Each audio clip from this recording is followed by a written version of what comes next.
Hey everyone, welcome to this week's Office Hours. We are trying this on a new platform this week called Restream, and that's restream.io. We are broadcasting to Twitter, Facebook, and YouTube. So we'll see how this goes here this week. Hopefully, we're going to have uh, less noise happening here. So as people start streaming in, we'll get a feel for how things are going.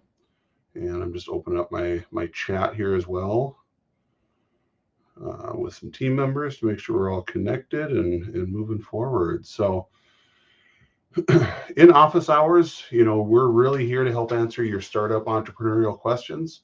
So feel free to put them in the chat, and we'll start seeing how we can help you answer some questions that you might have. So if you're new here, Totalations, we're a custom web and mobile development company. We focus on early stage startups, and kind of that idea to your proof of concept is really where we like to live.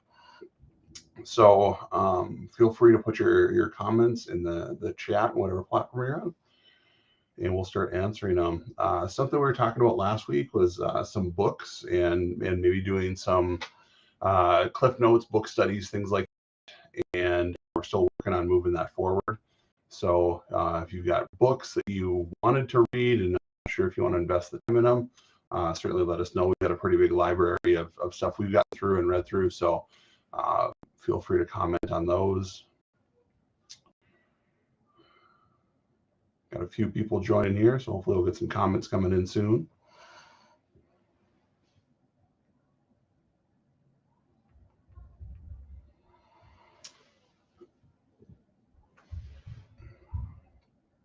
All right. Well, I can tell from this Restream platform, it's a nicer interface than what we're doing on Facebook, and hopefully we're streaming out to Twitter and YouTube as well here. And yeah, one thing I know with Facebook specifically, my laptop would start taking off and having bad network issues. So if they're doing something special here, hopefully this is good. My kids are downstairs with their tablets, so hopefully this is something that we're not going to run into network issues again. So, all right, our first question comes in from Jonathan from Facebook. What forms of media should I be using to promote my product? Would that be social media? Would that be like media in terms of video? Clarify that question for me, Jonathan, a little bit. In terms of social media, we talked about it last week. It's really wherever your customers are at is where you would want to go talk to them. And so if they're on Facebook, be on Facebook. If they're on Instagram, wherever they're at, go find them at their spot. A lot of times they'll be on the platform, just maybe not as, like in case of Facebook, if you're targeting doctors, Dr. John might be on there, but he might not be on as Dr. John. He might be there as just John. Another question comes in. Madison asks, how do you know when it's time to pivot your business? Are there any telltale signs I should look for? Yes. The biggest thing is if you're not getting adoption from your marketing efforts, your sales efforts, maybe is pointing to something that you didn't validate well enough early on, and that you should maybe go back and start uncovering what the problem is that you're solving. Because again, I myself as an entrepreneur, I've done this many times, that I'll go into something, get excited about the idea, and just start building it without really thinking about what is the problem, why should someone care, why would a user download the app. So you really want to make sure that that adoption is there, and that you're getting traction, and that you're growing on a regular basis. Another thing to pay attention to is what's called churn. And so churn is within a certain period of time, typically monthly, how many people are leaving the platform and they're no longer a paid user. Another metric to look at is daily active users or weekly active users. Are they coming back and using the platform? So some of these metrics can help point out, do they sign up once and then never use it? Is that an issue with the sign up and adoption process? If you're not getting people to sign up, is that a marketing issue? try to pinpoint where it is in the funnel or the processes within your business. And then go back and try to validate, if they're not signing up, is your copy good? Should you get a focus group together or user validation to start talking to them in a particular way? So Jonathan replies back to his question. Yes, social media platforms, newspaper ads, billboards. How do I know what is best for me? I'll keep my answer the same. Go to where your customers are and make sure that you're able to test out your copy in front of them, whether that's social media, conventional media, paid media, like wherever you're going. You're going to need to work your potential customers through a funnel. And so basically at the top of the funnel, it's the wide end at the very top, and that's going to be your awareness. And then once they go through awareness, it's going to be interests, and then desire and action, I believe, are the stages to the funnel. So you can't ask them to jump in and just join something, sign up for something because you want them to. You need to nurture and engage them through the funnel. So if you can do that on billboards, great. I'm not sure a lot can, but I do know one of our former clients, Nick, he's in the farm space and had huge success with postcards. So he was mailing out postcards, lots and lots of them to farmers to get him to sign up for trial accounts, because a lot of the older farmers weren't on social channels. They weren't, clicking on ads on Google. So he went to where they were at and built a heck of a business around it. Hope that answers your questions, Maddie and Jonathan.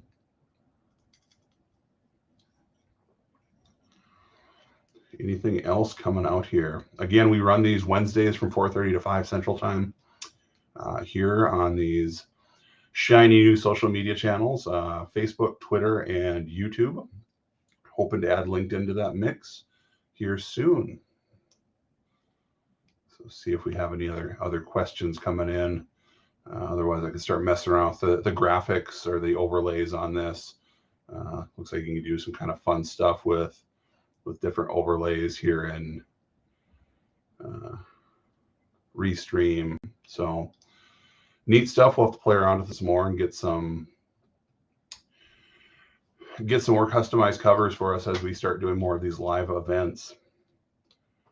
So again, if anyone's watching this after the fact, if you got questions, comments, there's books that you're going through, want to get feedback on, any problems you're having, struggles within your business, certainly let us know. I apologize. I got my camera up here. I'm down here reading comments and looking at the screen. So I promise, world out there, I'm not ignoring you. So go ahead and toss your comments into the chat and we'll keep going here. All right. Question comes in from YouTube. Are there any tips around hiring for your startup? Do you have different suggestions for a small startup versus a more established startup? I wouldn't say hire different at your size, but if you're a larger startup, let's say you're a couple hundred people, you probably have the velocity, bandwidth, and money to hire multiple people at one time. And in that case, you're going to need more, management layers to help make sure that everything's running smoothly. Things like onboarding, HR, payroll. If you're a smaller startup, maybe you're looking to hire your first person. Really take your time and interview them. Make sure that they're a good culture fit. Because if this is your first employee, this is the person you're going to be spending a lot of time with. So make sure that you're a good fit for each other, because you don't want to go and hire somebody and 3 or 6 months down the road, you realize like, oh shoot, this is not working out well. Like, take your time hiring. The mantra of hire slow, fire fast is certainly something that floats out there in startup circles.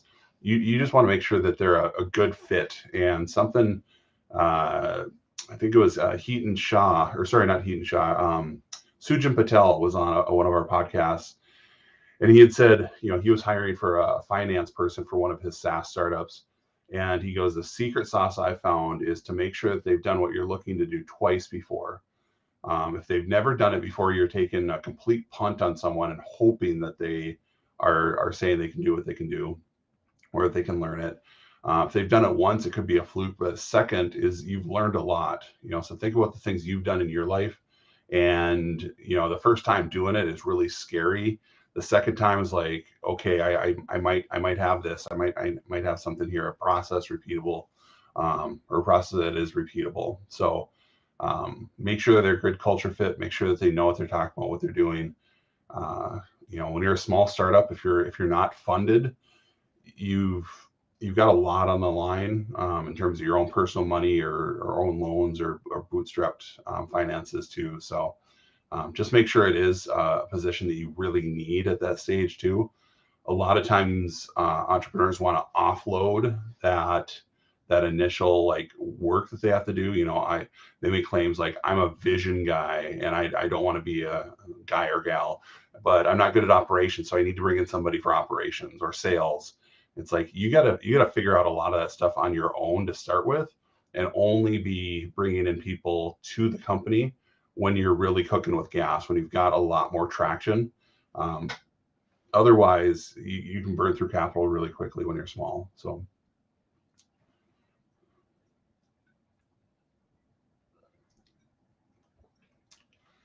all right.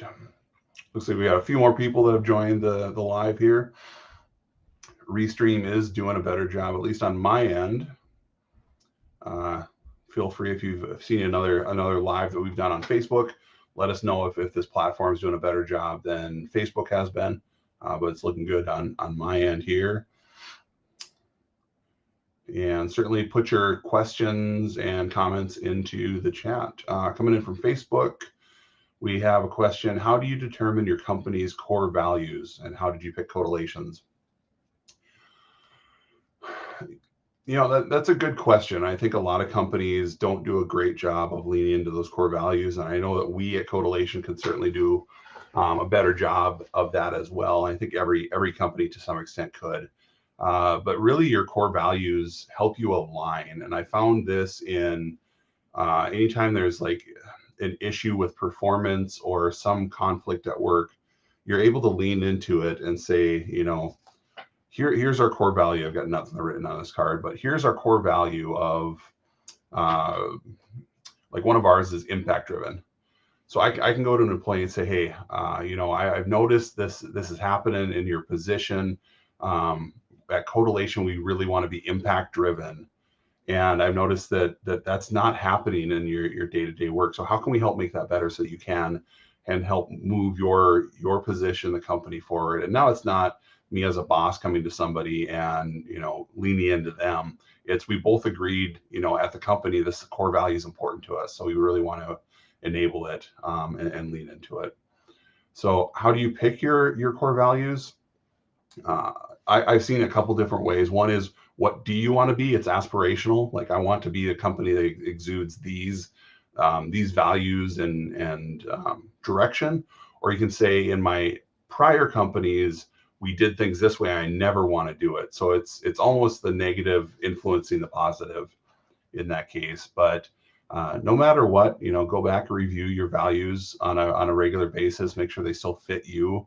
A lot of times when you're a younger company, you got, in a year or two, you're going to have a completely different team and different trajectory and different people at the company than you did when you first started. So make sure that they're reflecting where you want to grow as a company, where your company's going, your leadership team, whoever's impacting those. And sometimes people just don't know. So, it's easy to lean into it and say, we just want to be a good, honest company. We always want to operate in transparency, and just really start simply and have a mission statement for where you want to be, and that's okay too. So, all right, got about 15 minutes left here on this office hours. I apologize. I've been in a bunch of meetings and been talking all afternoon, so my throat's getting a little raspy, a little dry here. So, if you are just joining us, again, Totalations, a custom software, web and mobile development company. So we're here to help answer questions in the entrepreneurial ecosystem. Looks like another question from Facebook comes in. I have a couple networking questions. Do you have any tips on finding people in your specific industry? How do you or have you seen any tips for networking if you're an introvert? Yeah, that's a great question, because I know a lot of you've got a lot of personality types, in the entrepreneurial space. Some people are very introverted and they're more of a technician and just want to build the thing. And there's other people that are more of the sales driven, type A personality, very outgoing. And so if you're a little bit more introverted, there's this great thing, or even if you're outgoing, there's this great thing out there called Google. And so just start finding networking events that are near and dear to you. Sometimes the easiest way to start getting involved is just doing a general meetup within your city. Whether that's a technology meetup or um, a social meetup. I know here in Fargo, there's a few different opportunities for like business and beers is put on here locally by one individual, and then Emerging Prairie also does a startup brew sort of a thing. I guess up here we like to have our drinks. So, but just get involved. You're going to get connected with people, and if you don't know anybody in that industry, they're going to know people in the industry, and just get out and get connected, and shotgun approach to start with. Otherwise, go very, very niche industry specific, and go, find conferences or different things that you can attend and show up. We did a couple times for some startups I was involved with, is we'd go book a table or a booth at a trade show, and we'd spend a ton of money and you'd be stuck there. And honestly, what we found worked better is just book a general ticket to the event and walk around and talk to people. Like, that was a better validation point for us than trying to spend all that money, because those get expensive and it's a lot to ship and figure out. So thanks, Maddie, for putting the Startup Brew link in the Facebook chat. So yeah, I just get out, get involved. You're not going to know what you're doing when you first start if you're trying to network as an introvert, but get out from behind your computer, behind your camera, and just go do it. So looks like we have a Startup Brew link in the YouTube comments as well. So thank you for those.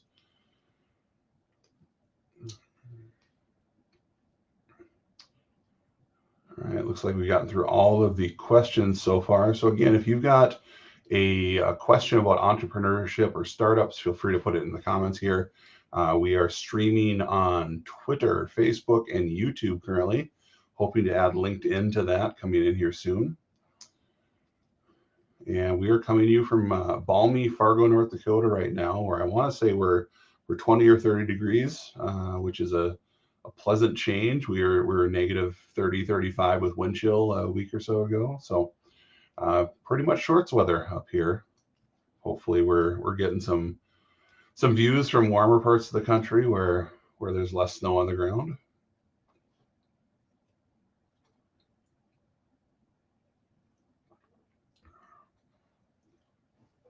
All right, so we have a question that comes in from Facebook. And how do I know if there's someone out there already trying to solve the problem that my business is out to solve? To answer your question, there's always somebody out there that's already solved it.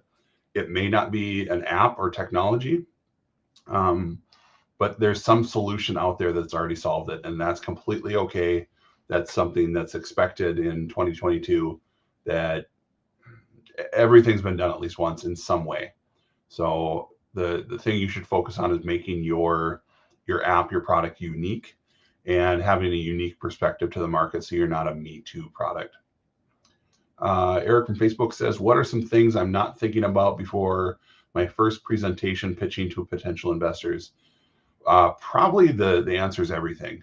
I remember doing a pitch to a panel, and it was a 15-minute pitch with 15 minutes of questions. And to dial in a 15-minute pitch, I don't know how many tens of hours I was working through that over weeks, because you wanted to get your flow and your cadence down. I had my deck pretty well set, but you'd get into it and you get to a certain point, it's like, oh, this doesn't feel good, I want to change some slides around. Or you want to be thinking about what questions is the panel going to have, and you want to prepare some extra slides. So you may not want to show like all your financials or your projections or your burn down or anything like that in the pitch deck, because it's too much to consume. And you want to be able to put some extra slides at the end. So when somebody says, what's your forecast for the next year? You can say, great question. Here you go. And you can jump to that slide. So it makes you look like you're thinking about it from all angles.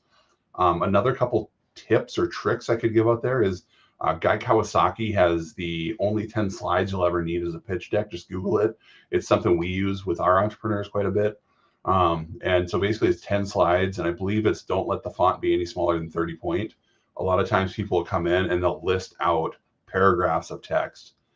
You want to be able to talk to them, and if they're focused reading, they're going to miss what you're talking about.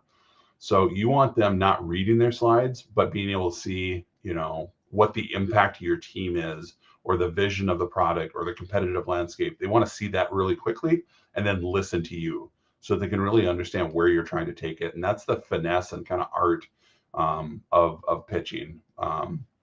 Only other thing I'd say on that is make sure that you're focused on the problem you're solving, the opportunity size in the marketplace, and why is your team the right team to do it. If you can focus on those things, I think you'll be pretty well set.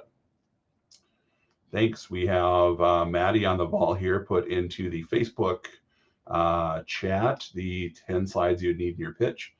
That's a great article, and we've modified it a little bit when we've pitched in the past, because there's a lot of times that you may not have a team at that point, or it may not be relevant, but use that as a general framework to make sure that it's succinct and well thought through, because what your investors are going to be looking at is, I'm going to give this person money. Is this the right team to accomplish the goals they said so? Like, that's how they're looking at these deals. They're also looking at viability of the market. But outside of that, it's how the sausage is made. Like, not a lot of people care. They just want to put the money on the right team to go solve that problem, to get their investment, their return back on their capital. So any way you can de-risk that for them, I think you're going to be very well off in making sure that they feel comfortable giving you that money. All right, we're coming up here on 5 o'clock. Got a few minutes left, so throw those last questions out.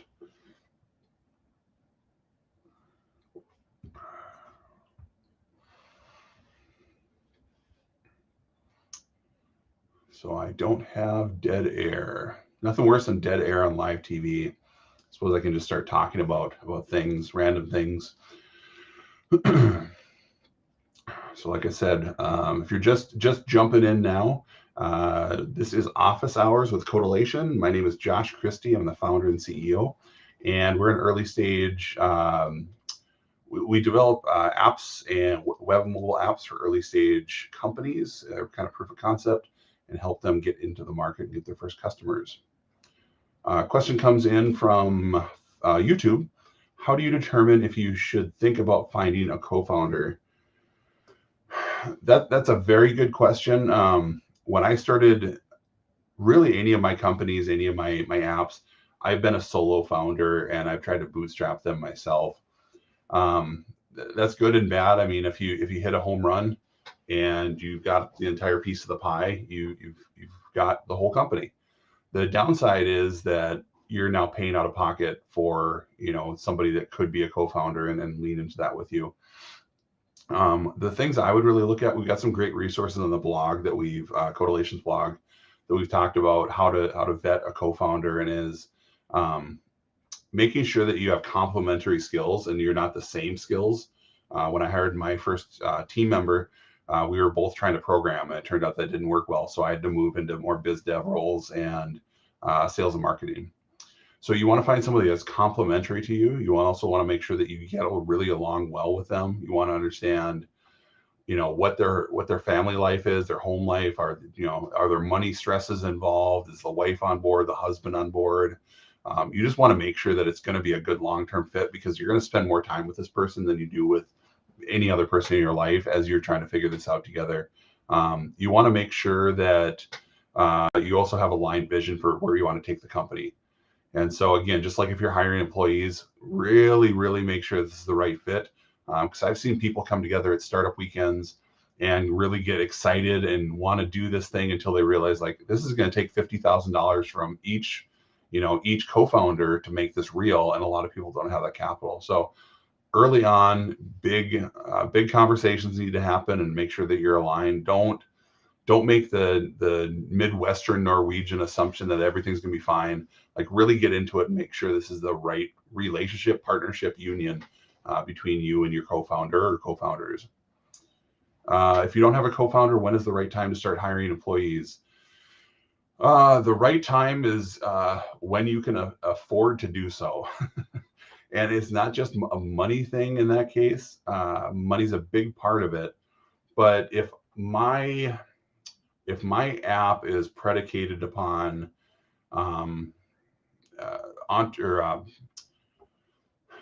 larger companies, I need to hire a sales force. Do I know what these employees should be doing? Like, do I have the intellectual capital to put in play? Do I have the actual capital to pay for them? What sort of fee structure? How do I retain those people or those companies? So there's a lot of factors that go into play with it. But the formula I've kind of like to look at is, once you identify that need, is that something that you can pay for and you know what success looks like? Because if you don't know the success metrics, tongue-tied here, you're going to run into issues of just kind of coasting along, hoping that they're going to know what they're doing with their job. And that's where I go back to the comments from Sujin Patel. Find somebody that's done this multiple times in an area of business industry that's similar to yours, so that you can leverage that knowledge and you're not starting from ground zero. So lots of things to consider. Money's going to be probably the biggest one for you there, Eric. So we're coming up on 5 o'clock. I think we got time for one more question. If anyone in the audience has, be happy to answer them. Again, we're doing these office hours every Wednesday from 4:30 to 5. And we're here to answer your startup and entrepreneurial questions. If for some reason you're not able to join, send us a message through Facebook, through our website, so that we can help you answer those questions going forward. No commitment. We're here to help. We're just really big fans of the startup ecosystem and scene, and know that it's really easy to get excited about an idea and rah around it. Where it starts to get difficult is in the operations side of things, and you don't know what you don't know until you get into it. So we wanted to give back a little bit and just be here to help answer those questions for entrepreneurs, because there's nothing worse than saying, I'm going to put a bunch of money and time and energy into something, and then you realize, like, okay, I'm just at step one, I got 10 more to go. So those operations will get you. All right, we'll take another sip of water here, and if we don't have another question coming in, we might start to close her down here.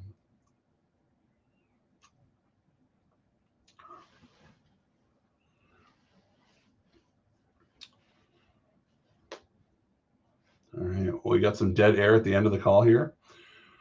But yeah, if anyone has friends or family that are thinking about starting something, get out, do your research, read great books like Rob Fitzpatrick, The Mom Test, Start With Why by Simon Sinek. Really just start to understand what is this thing going to be, because it's not always about what the product is. It's about the why. It's about understanding the problem you're solving. And I may sound like a broken record on that, but just lean into it. And I'm telling you, from lots of zeros and lots of checks that I've written that have just been burned in a garbage can, because I did not focus on those things. So start off on the right foot, make sure you're solving the problem, and make sure this is something you care about. And God willing, you'll find a way to get this into the market and become an overnight success after grinding at it for 10 years. So I wish everyone the best on this stream, and we'll see you again next Wednesday. Thanks, everyone.